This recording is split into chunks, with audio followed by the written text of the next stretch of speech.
Hello friends, आज के video में हम लोग डिस्कस करेंगे प्रीमियर एनर्जी में, वेबसोल एनर्जी में एंड देन आपको इंसोलेशन एनर्जी में क्या करना चाहिए after massive correction. Insolation and Websol में तो खतरनाक करेक्शन आया हुआ है, देन प्रीमियर में आपको समथिंग अराउंड 50% का करेक्शन है। हम लोग डिटेल में समझेंगे कि क्या करना बेहतर रहेगा, लेकिन उसके लिए आपको कुछ बेसिक चीजें इस सेक्टर का समझना बहुत ही जरूरी है ताकि आपको कॉन्फिडेंट फील हो। सबसे पहले आप ये समझिए कि सोलर पैनल बनता कैसे है, देन डीसीआर नॉन डीसीआर वाला चीज भी आपको शॉर्टली बताऊंगा एंड देन एक और चीज है जो कि बहुत इंपॉर्टेंट है, दैट इज एएलएमएम लिस्ट। ठीक है, तो सबसे पहले हम समझते हैं कि मॉड्यूल बनता क्या है, मॉड्यूल बनने का प्रोसेस क्या है। तो सबसे पहले सिलिका सैंड को एक्सट्रैक्ट किया जाता है, उसके साथ कार्बन मिला के बना जाता है मेटलर्जिकल सिलिकॉन, उससे बना जाता है पॉलीसिलिकॉन, देन बनता है इनगॉट्स। आप चाहे तो यूट्यूब पे वीडियो में बहुत सारा वीडियो मिल जाएगा, इसमें देख सकते हैं। और इनगॉट को आपको पतला पतला डायमंड वाट से काट के बनाया जाता है वेफर, देन वेफर से बनता है सेल, सेल से बनता है मॉड्यूल। आज के टाइम पे मेजॉरिटी इंडियन कंपनी आपको मॉड्यूल मैन्युफैक्चरर है, वो बाहर से सेल मंगवाते हैं। ठीक है, अब आता है यहां पे गवर्नमेंट का रोल। गवर्नमेंट क्या बोलती है कि तुमको अगर गवर्नमेंट प्रोजेक्ट चाहिए तो तुमको मॉड्यूल उससे खरीदना पड़ेगा जो इंडिया में मॉड्यूल मैन्युफैक्चर करती है, और इसके लिए गवर्नमेंट ने बनाया है एक गवर्नमेंट अप्रूव्ड लिस्ट जिसका नाम है एएलएमएम। ठीक है, 1, जिसमें मॉड्यूल मैन्युफैक्चरर का नाम है। ठीक है, और गवर्नमेंट रिसेंटली लाने वाली है ALMM2, जिसमें क्या होगा, उस कंपनी का लिस्ट होगा जो सेल भी इंडिया में बनाती है और जो गवर्नमेंट अप्रूव्ड है। That is after June 2026 government sir ये मैंडेट कर सकती है कि तुमको गवर्नमेंट प्रोजेक्ट चाहिए तो तुमको इंडियन सेल मैन्युफैक्चरर से ही सेल खरीदना पड़ेगा। That is DCR mandate. ठीक है, ये बात आपको क्लियर हो गया, तो आपको समझ में आ गया कि ओवरऑल फ्लो क्या है। मॉड्यूल का रॉ मटेरियल सेल, सेल का रॉ मटेरियल वेफर, इनगॉट। आपको ये भी समझ में आ गया डीसीआर क्या है, नॉन डीसीआर क्या है, एएलएम लिस्ट क्या होता है। Got it.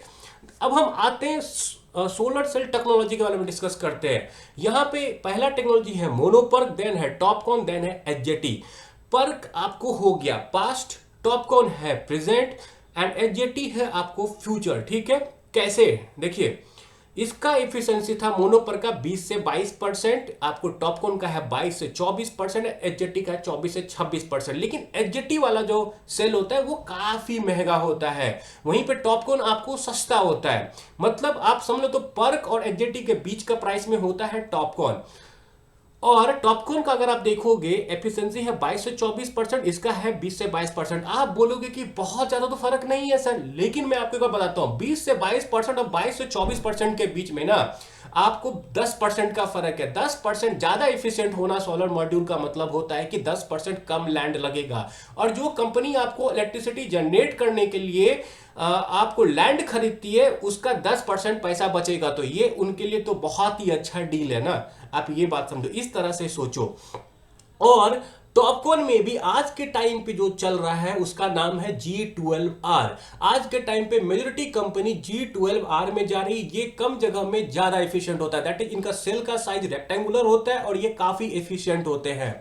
तो ये हो गया सोलर इंडस्ट्रीज का कुछ आपको बेसिक, ये बात आप समझ लीजिए। तो जो भी कंपनी आज के टाइम पे G12R में जाएगी, सॉरी G12R में जाएगी, वो कंपनी का फ्यूचर मोस्टली अच्छा है और वो आपको अपडेटेड कंपनी है, ये बात का आप ध्यान रखिएगा। प्रीमियर हो गया, वारी हो गया, सब G12R में जा रहे हैं आज के टाइम पे। इवन आपको देखोगे इंसोलेशन भी जा रही है, देन अल्पेक्स भी जा रही है, तो all of those are doing good in this sense. अब हम लोग आते हैं सोलर इंडस्ट्री ओवर कैपेसिटी का मिथ ब्रेक करते हैं। अगर आप मेरे पुराने व्यूअर होगो तो आपको ये ऑलरेडी पता होगा, इसमें थोड़ा बहुत अपडेट मैंने किया हुआ है बेस्ड ऑन जो मैंने रिसेंट कॉन कॉल्स वगैरह सुना है। तो मैंने क्या किया, सारे लिस्टेड और नॉन लिस्टेड कंपनी का डेटा निकाल लिया कि अगर मान लो वो लोग सारा अपना कैपेक्स कंप्लीट कर लेते हैं, दैट इज बाय FY27, तो कितना एक्यूमुलेटेड कैपेसिटी हो सकता है अपने देश में। ठीक है, तो वो बनता है total name plate capacity 182 gigawatt for module, 140 gigawatt for sale. This is name plate capacity. Name plate capacity and actual capacity में फर्क होता है। अगर ये कंपनीज आपको G12R बनाएंगे ना तो इनका एफिशिएंसी 90% से ऊपर रहेगा, अगर वो वेल ऑप्टिमाइज्ड जैसे एमवी और वारी जैसी कंपनी हुई तब। अगर वो कंपनी, मतलब क्या है ना कि सेल बनाना इतना आसान नहीं है, आप ये बात समझ लो, तो बहुत ही अच्छी कंपनी होगी ना तो वो 90% से ऊपर का एफिशिएंसी करेगी। फिर भी हम ये जूम करते हैं कि सारी कंपनी ने बहुत पैसा खर्च किया और 90% से ऊपर का एफिशिएंसी उन्होंने ऑब्टेन कर लिया, तो उसके बाद क्या बनेगा, हमारा एक्चुअल कैपेसिटी बनेगा 126 गीगावाट पर solar cell and 154 gigawatt for module. क्योंकि मॉड्यूल का जो है ना आपको नेम प्लेस कैपेसिटी 85% ही होता है। मॉड्यूल जितना आपको अगर दिख रहा है ना, अगर 100 गीगावाट का नेम प्लेट कैपेसिटी समझ लो 80 से 85 गीगावाट ही वो बना पाएंगे एक्चुअली में। तो ये फर्क होता है, एक है नेम प्लेट कैपेसिटी, एक है आपको एक्चुअल कैपेसिटी, इसमें फर्क होता है। ये आप मल्टीपल कॉल में सुन सकते हो। इवन प्रीमियर एनर्जी कॉल में मैंने ये खुद सवाल किया था and this number I put it from there cost. ठीक है, तो एक बात और यहां पे मैं आपको बताता हूं, किसी भी इंडियन कंपनीज को अगर प्रॉफिटेबल रहना है ना, अच्छा खासा इबिटा मार्जिन हिट करना है 25-28% का, तो उसको सिर्फ 80 से 85% का एफिशिएंसी चाहिए। तो मैंने क्या किया, मान लो इंडियन कंपनी को बस प्रॉफिटेबल रहना है ठीक ठाक, 25% इबिटा मार्जिन हिट करना है, तो उसको कितना आपको मॉड्यूल सेल करना पड़ेगा। तो उस हिसाब से सेल एंड मॉड्यूल का कैपेसिटी बनता है 107। अगर इंडिया में 107 गीगावाट का एनुअल रिक्वायरमेंट हुआ ना सेल का, एंड मॉड्यूल को 131 गीगावाट के आसपास, मान लो थोड़ा बहुत एक्सपोर्ट कर देंगे, तो आप समझ लो सेल मैटर करता है एक्चुअली में। तो इंडिया में अगर 107 गीगावाट का सेल का रिक्वायरमेंट हुआ पर एनम, तो none of this company will fail, all of them can make money. जो भी अच्छा टेक्नोलॉजिकल काम करेगी वो तो आराम से बना सकती है, कुछ कंपनी हो सकता है ज्यादा डेप्थ में जाए तो उनको प्रॉब्लम हो सकता है। पर फिर भी आप ये समझ लो, अगर इंडिया में 107 गीगावाट का रिक्वायरमेंट हुआ ना, तो इन कंपनीज को कोई नहीं लॉस में डाल सकता है। ये कंपनी ठीक ठाक प्रॉफिट जनरेट करेगी। और जो चाइना वाला सीन है वो यहां पे नहीं होने वाला है, क्योंकि आप ये बात समझो, चाइना में कैपेसिटी है 1500 गीगावाट का, ठीक है, और रिक्वायरमेंट है बस 500 gigawatt. That is the problem. India में क्या प्रॉब्लम है कि इंडिया में सेल कैपेसिटी 107 गीगावाट का। अब देखते हैं कि रिक्वायरमेंट कितना होगा। तो रिक्वायरमेंट के लिए मैंने क्या किया, मल्टीपल जगह से इंफॉर्मेशन कलेक्ट किया। तो आप समझ लो, आपको विक्रम सोलर का जब आप स्लाइड देखोगे ना, तो उसमें आपको क्या पता चलेगा कि अगले 3-4 साल में 252 गीगावाट का सोलर मॉड्यूल चाहिए। एक बात और समझो आप, एसी पावर में और डीसी मॉड्यूल में फर्क होता है। जो सोलर मॉड्यूल होता है ना वो डीसी होता है, ठीक है। तो अगर आपको 1 गीगावाट एसी पावर जनरेट करना है ना, तो उसके लिए आपको 1.5 से 1.6 गीगावाट डीसी मॉड्यूल्स चाहिए। तो उस हिसाब से 153 गीगावाट का इंडिया में अभी चाहिए, ठीक है, टू 2030 तक। तो उस हिसाब से बनता है solar module 255 gigawatt. And then आपको 100 गीगावाट का रिक्वायरमेंट आएगा आपको ग्रीन अमोनिया से। ये मुझे कैसे पता चला, ये मैंने डायरेक्ट क्वेश्चन किया है आपको प्रीमियर एनर्जी के मैनेजमेंट से, you can listen to it, ठीक है। उसके अलावा मान लो 15 गीगावाट का रिक्वायरमेंट आता है बेस को, क्योंकि हर बेस आपको ग्रिड से चार्ज नहीं होगा। आप ये बात समझिए, आज ओवर कैपेसिटी है, ओवर कैपेसिटी नहीं ओवर इलेक्ट्रिसिटी जनरेशन है दिन में, उसके वजह से ग्रिड से चार्ज हो रहा है। हो सकता है ये फ्यूचर में जाके चेंज हो जाए।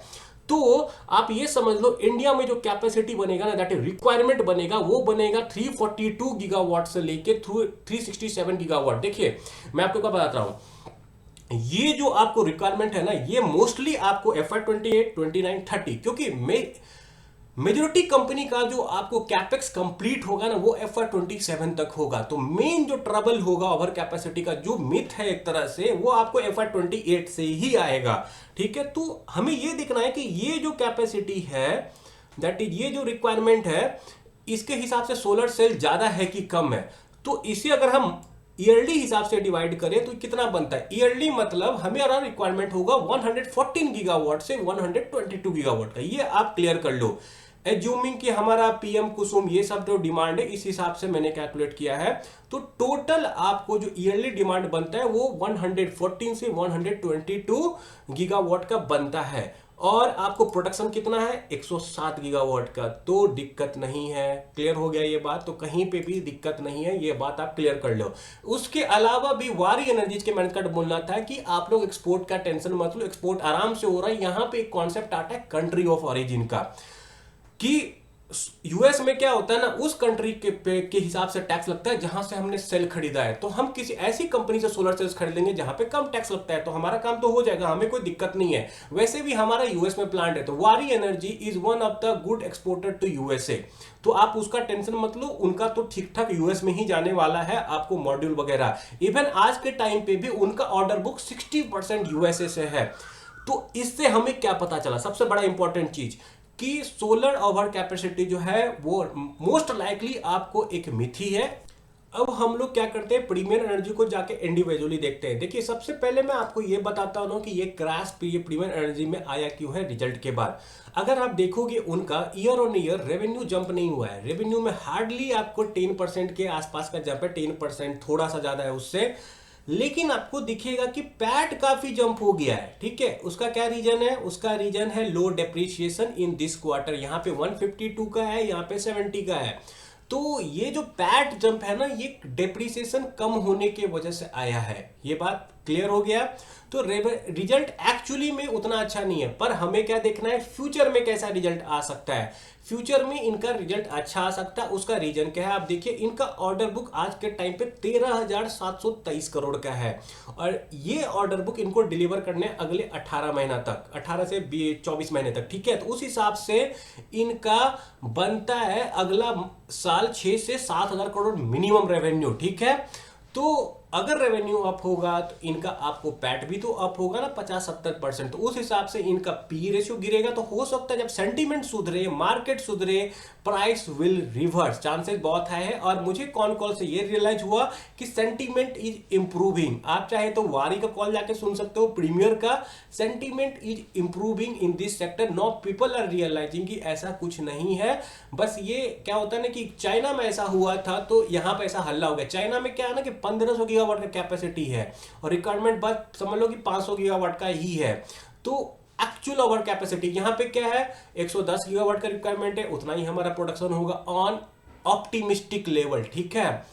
जोड़ नहीं है कि हर कंपनी सही से एग्जीक्यूट कर ही पाए। तो मोर लाइकली इनका अगला साल का रिजल्ट अच्छा आने वाला है।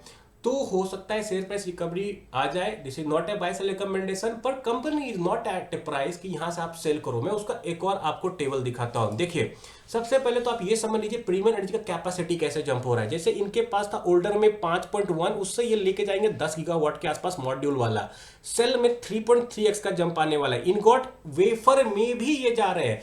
इनगॉट वेफर में जाने से क्या होगा, इनका फर्दर मार्जिन इंप्रूव होगा, ठीक है। ट्रांसफॉर्मर से इनका 1000 करोड़ के आ सकता है रेवेन्यू, इन्वर्टर से आ सकता है, बेस में ये लोग क्या करेंगे, बैटरी असेंबली करेंगे, वहां से भी इनको ठीक ठाक रेवेन्यू आ सकता है। इवन अगर बेस से आप देखो 6 गीगावाट का मतलब होता है 3600 करोड़ का रेवेन्यू इनको बस बेस से आएगा, ठीक है। अब इनका कुछ कैलकुलेशन वगैरह जाके देखते हैं। तो मैंने क्या किया ना, रफली रियलाइजेशन रेट सबके हिसाब से कैलकुलेट किया। तो उस हिसाब से कंपनी का रेवेन्यू बनता है जब ये अपने कैपेसिटी को 90% तक यूज कर लेंगे, that is most likely by FY 28-29। तो उस टाइम पे उनका रेवेन्यू बनेगा 23,375 करोड़ का। ये आप मेरे प्रीमियर एनर्जी के एक्चुअल वीडियो में देख सकते हो, डीप डाइव एनालिसिस वाले में। फर्दर मैं आपको यहाँ पे बस शॉर्ट में बताऊंगा, ठीक है। तो रेवेन्यू उनका बनेगा 23,375 का, एबिटा बनेगा 5,932 करोड़ का, करंट एबिटा है 2,231 करोड़ का। तो एबिटा में जंप कितना आएगा, 2.66 का। मोस्ट लाइकली ये हो सकता है FY 28 में इतना डिलीवर कर दे, ठीक है, डिपेंडिंग ऑन ऑर्डर बुक कैसा डेवलप हो रहा है। तो हो सकता है इनका CAGR 57% का। तो कंपनी एक आपको 57% CAGR वाली मिल रही है और FY 28 में ठीक ठाक डिमांड रह सकता है, ठीक है। तो एक कंपनी आपको 57% CAGR पे ग्रो कर रही है, वो आपको 22-23 के पी रेशियो पे मिले, इट्स चीप। देखिए यहां से ना क्या है बता रहा हूं, लूज करने के लिए बहुत कम है, पाने के लिए बहुत कुछ है। रिस्क रिवार्ड रेशियो हमारे फेवर में है, हमारे जैसे लोगों के। तो प्रीमियर एनर्जी उस हिसाब से मुझे अच्छी लगती है। लेकिन मैं आपको एक बार बताता हूं, वहीं पे वारी एनर्जीज है। वारी एनर्जीज बिगर नेम, टेक्नोलॉजी वाली भी अच्छी है, बहुत ही अच्छी है। इवन ये जो बेस में है ना, इनका कैपेसिटी देखो 20 गीगावाट करने वाली है। और इसमें क्या है, ये लोग बैटरी सेल्स खुद बनाएंगे, that is higher revenue, higher margin, ठीक है। और इनका एक्सपोर्ट पे ठीक ठाक पकड़ है। तो उस हिसाब से सिमिलर कैलकुलेशन मैंने वारी एनर्जीज के लिए किया था। वारी एनर्जीज का 2.5-3 साल में रेवेन्यू पोटेंशियल बनता है 80,000 करोड़ का पर ईयर के हिसाब से। करंट है 22,000 करोड़। तो जंप कितना होता है, 3.64x का। चूंकि ये भी इनगॉट्स एंड वेफर्स में जाएंगे तो इनका आपको मार्जिन 3 से 4% आराम से जंप हो सकता है। तो उस हिसाब से मैंने पैट निकाला। पैट बनता है 14,800 करोड़ का। करंट पैट है 3,400 करोड़ के आसपास का। तो पैट में जंप बनेगा 4.35, ठीक है। तो ये बनता है 58% CAGR अगर ये FY 29 में डिलीवर करते हैं, और 80% अगर ये FY 28 में डिलीवर करते हैं। लेकिन मैं आपको एक बार बताता हूं, मैंने यहाँ पे प्रीमियर एनर्जी का थोड़ा ऑप्टिमिस्टिक केस लिया हुआ है। हो सकता है ये थोड़ा डिले करे, FY 28 9 हाफ में इसको डिलीवर करे तो इनका CAGR 50% के आसपास चला जाएगा। तो उस हिसाब से जो भी बोलो आप, थोड़ा बहुत वाड़ी एनर्जी ज्यादा लुक्रेटिव है, क्योंकि they are more into diverse thing, electrolysers में है, बेस में है, अपना सोलर IPP बना रहे, दे आर हाईली डाइवर्स। वारी 2.0 इनका मैनेजमेंट बोलती है। तो अगर आप नए इंट्रेंट हो तो वारी energies can be a good choice, लेकिन प्रीमियर एनर्जीज भी खराब नहीं है। ऐसा नहीं कि प्रीमियर को बेच दीजिए, वारी में चले जाइए, but you can wait for 3 quarters to take your own decision. देखिए कि प्रीमियर का रिजल्ट अच्छा आता है कि नहीं अगले 2 क्वार्टर में, then you can take your decision. Not a buy sell recommendation, but just a thing to research on. Wait करो, कौन कॉल सुनो, खुद आइडिया लगेगा क्या करना है नहीं करना है, ठीक है। तो फाइनली कंक्लूड करता हूं प्रीमियर एनर्जी को, Premier Energy not at a valuation की वहां पे बेचा जाए, ग्रोथ अभी बाकी, ऐसा नहीं कि ग्रोथ चला गया, over capacity is a myth, तो उतना वरी करने का टेंशन नहीं है, बस क्वार्टर ट्रैक कीजिए। अब दूसरे कंपनी पे हम लोग आते हैं जिसका नाम है इंसोलेशन एनर्जी। देखिए इंसोलेशन एनर्जी को लेकर ना मुझे काफी रिक्वेस्ट आते हैं, even one of my subscriber message में बोला कि मैंने 260 रुपए पे उसे खरीदा हुआ है, सर मैं बहुत ज्यादा लॉस में हूं, मैं क्या करूं, ठीक है, मुझे समझ में नहीं आ रहा है, मैं फर्स्ट टाइम जॉब में आया हूं, I don't want to take the name, but मैं आपको बता रहा हूं, उन्होंने ऐसा ही बोला कि मैं फर्स्ट टाइम जॉब में आया, तो मेरा 1 ही साल हुआ है, मैंने इंसोलेशन एनर्जी को खूब बाय किया, इवन समथिंग अराउंड 2500 शेयर उन्होंने खरीद लिया, फर्स्ट टाइम ही जॉब का हुआ है। तो भाई मैं आपको एक बार बताता हूं, आपने एक बहुत बड़ी गलती की है। आपको एक शेयर में ना, आई होप कि आपने एक ही शेयर में पूरा पैसा डाला है, क्योंकि आपके मैसेज से मुझे ऐसा ही लगा, ठीक है। आपने एक गलती की, सबक लीजिए, लाइफ में होता है, कभी कभी लॉस आता है, आपको एक शेयर में पूरा पैसा कभी नहीं डालना चाहिए। डाइवर्सिफाई करो, 20 से 25 कंपनी मिनिमम रखो, क्योंकि आपको नहीं पता कौन से सेक्टर डाउन साइकिल में कब चले जाए, कौन से अप साइकिल में जाए, तो डाइवर्सिफाई रहेगा ना, you can ride the winners and you can cut the losers. अभी अगर 60% अगर लॉस में हो ना, तो अब क्या बोलूं मैं, कैसे बेचो, क्या करूं, नहीं बोल सकता हूं मैं भी। 60% लॉस इज टू मच, ठीक है, आपको ये समझना पड़ेगा। आपको डिसीजन वाइडली लेना है, ठीक है, डाइवर्सिफाई करिए, एक कंपनी में पूरा पैसा नहीं लगाइए, पैसा का क्या है, जाएगा, कमा लोगे फिर से, लेकिन अपना मेंटल हेल्थ को ठीक रखो और टेंशन मत लो ज्यादा, इट कैन रिकवर, क्योंकि सोलर इंडस्ट्री का कैपेसिटी आपको जाना जो मिथ था वो तो मैंने आपको बता दिया, वैसा नहीं है। हो सकता है धीरे धीरे सेंटीमेंट चेंज होगा, वारी एनर्जी ऊपर जाएगी, प्रीमियर एनर्जी ऊपर जाएगी, हो सकता है इंसोलेशन भी चला जाए, ठीक है। इनमें भी कुछ रिसेंटली अच्छे डेवलपमेंट हुआ है, ऐसा नहीं कि इंसोलेशन एनर्जी आपको बंद हो जाएगी। मैं आपको दिखाता हूं, इनका रिसेंटली बोंडाडा इंजीनियरिंग के साथ आपको क्या बोलते हैं डील हुआ है, ठीक है, MOU साइन हुआ है। ये लोग बोंडाडा इंजीनियरिंग को अपना solar cells and solar module बेचेंगे FY 28 एंड तक, दिसंबर 28 यहां पे लिखा हुआ है। एक बात आपको बता देता हूं, MOU का मतलब ये नहीं होता है कि कंफर्म ऑर्डर बुक है, इन्होंने साइन किया है कि हाँ हम लेंगे, चांसेज है, कंफर्म नहीं है कुछ भी, लेकिन समझो कि एटलीस्ट 30-40% तो ये ले ही सकते हैं, ऐसा कोई बात नहीं है। तो इंसोलेशन एनर्जी बंद नहीं हो रही है, फर्स्ट थिंग, तो आप इतना टेंशन मत लो। और मुझे लगता है कि maybe they have bottomed out, sentiments are improving, maybe these company have already bottomed out. अब मैं एक और पॉजिटिव डेवलपमेंट बताता हूं, हाँ, इनका सेल फैसिलिटी बन रहा है जहां पे ये G12R मॉड्यूल ही बना रहे हैं, मॉड्यूल एंड सेल्स, तो ये गुड है, टेक्नोलॉजी ये भी एडवांस्ड है। चूंकि ये इनएक्सपीरियंस्ड है तो आपको ट्रैक करना पड़ेगा अगले 2-3 क्वार्टर का रिजल्ट तो कैसा डिलीवर करते हैं। और एक बात और चीज कि NSE I think BSE made board पे भी लिस्ट हो रहे हैं, वो भी एक अच्छी बात है, हो सकता है वॉल्यूम ज्यादा आए एंड प्राइस को एप्रिसिएशन मिले, एंड गारंटी नहीं है पर ऐसा हो सकता है, ठीक है। देन आपको एक बात और बताता हूं, मैनेजमेंट ने ये बोला कि हम लोगों ने कॉन्सोलिडेटेड सेल कर दिया है 1346 करोड़ का अभी तक 9 मंथ FY 26 में, ठीक है, और लास्ट ही मंथ हमने 350 करोड़ के आसपास का माल बेचा है दिसंबर में। तो ये भी एवरेज लेते हैं हम लोग तो 25 करोड़ का इनका बनता है आपको FY 26 का रेवेन्यू। इन्होंने क्या बोला था इंसोलेशन एनर्जी पे, अगर आप जाओ यहाँ पे इनके मैनेजमेंट ने क्या बोला था कि हम आपको करेंगे 3300 करोड़ का रेवेन्यू, 3300 का रेवेन्यू इन FY 26। क्या वो करते हुए दिख रहा है? नहीं दिख रहा है, ठीक है। मान लीजिए पूरा भी डिलीवर कर देते हैं ना, सेम रन रेट पर डिलीवर करते हैं 350 करोड़ फॉर नेक्स्ट 3 मंथ, जनवरी फरवरी मार्च, तो भी इनका 2500 करोड़ का ही रेवेन्यू बनता है। तो I am little doubting them कि वो लोग अपने जो गाइडेंस दिए थे 3300 करोड़ रेवेन्यू को FY 26 में उसे मीट करेंगे, पर दैट हैज ऑलरेडी बीन, मुझे लगता है, discounted in the share price. तो अब उतना बड़ा फॉल नहीं है, देखिए आगे कैसे इनका डेवलपमेंट वगैरह होता है। और एक बात मैं बता देता हूँ आपको कि मुझे इनका कम्युनिकेशन इतना पसंद नहीं है। एक जगह ये देंगे मेगावाट में, एक जगह देंगे ये रुपीज में। जैसे यहाँ पे दिया है इन्होंने रुपीज में, कहीं किसी दूसरे आपको दिया था इन्होंने कि हमारे पास इतना ऑर्डर बुक है, वहां पे दिया था इन्होंने मेगावाट में। तो मैं आपको फाइनली बताता हूँ इंसोलेशन एनर्जी का पॉजिटिव नेगेटिव क्या है। देखिए पॉजिटिव ये है ना कि शेयर प्राइस ऑलरेडी ठीक ठाक डिस्काउंटेड है, तो अब ज्यादा गिरने का चांसेस नहीं बनता। वैसे बियर मार्केट कंटिन्यू रहेगा तो हो सकता है और गिर जाए, लेकिन ऑलरेडी इनफ करेक्ट हो चुका है। शायद अब जितना क्या होता है ना कि रिस्क रिवार्ड रेशियो जो बोलते हैं वो अब फेवर में इंस्टॉलेशन एनर्जी में आपके। देन जो बोंडाटा इंजीनियर है इनका जो एमओयू है that is also good thing. Then आपको G12R वाला मॉड्यूल वाला जो बात है, सेल वाला मॉड्यूल वाला, वो भी एक अच्छी बात है। और मेन बोर्ड माइग्रेशन वो भी एक अच्छी बात है। नेगेटिव क्या है, जो ये FY26 का गाइडेंस दिया उसे डिलीवर करते में नहीं दिख रहा है। देन आपको थोड़ा इनका कम्युनिकेशन वाला इशू है। जैसे लास्ट टाइम इन्होंने कॉल किया था, इस बार ना कॉल किया ना PPT दिया। हम कैसे अपना फाइनेंशियल मॉडलिंग करें अगर ये हमें डॉक्यूमेंट्स ही नहीं देंगे तो ये कुछ पॉजिटिव है। नेगेटिव है फाइनली कंक्लूजन कि prices have been discounted already, जो फॉल वगैरह था डिस्काउंटेड है। रिस्क रिवार्ड रेशियो फेवर है थोड़ा, क्योंकि सोलर इंडस्ट्रीज ऐसा नहीं कि डाई करेगी, बस आपको ट्रैक करना पड़ेगा कि ये सेल ठीक से बना पा रहे हैं कि नहीं, उतना एफिशिएंट है कि नहीं, क्योंकि इनका मुकाबला है एमवी जैसी कंपनी से, वारी जैसी कंपनी से, प्रीमियर एनर्जी जैसी कंपनी से। तो आपको ये ट्रैक करना पड़ेगा, ठीक है। ट्रैक करते रहिए। अब आते हैं हम लोग थर्ड कंपनी पे। वो थर्ड कंपनी है आपका वेबसोल एनर्जी। इस पे भी काफ़ी रिक्वेस्ट आते हैं मुझे कि सर बताइए वेबसोल एनर्जी में क्या करें। देखिए वेबसोल एनर्जी आपको खत्म नहीं हो गई है। वेबसोल एनर्जी में भी ठीक ठाक करेक्शन आया है, एक्सेप्ट दिस फैक्ट। अगर आप देखोगे तो वेबसोल में कितना आया है, वेबसोल में भी आई थिंक मोर देन 50% का तो आया ही है।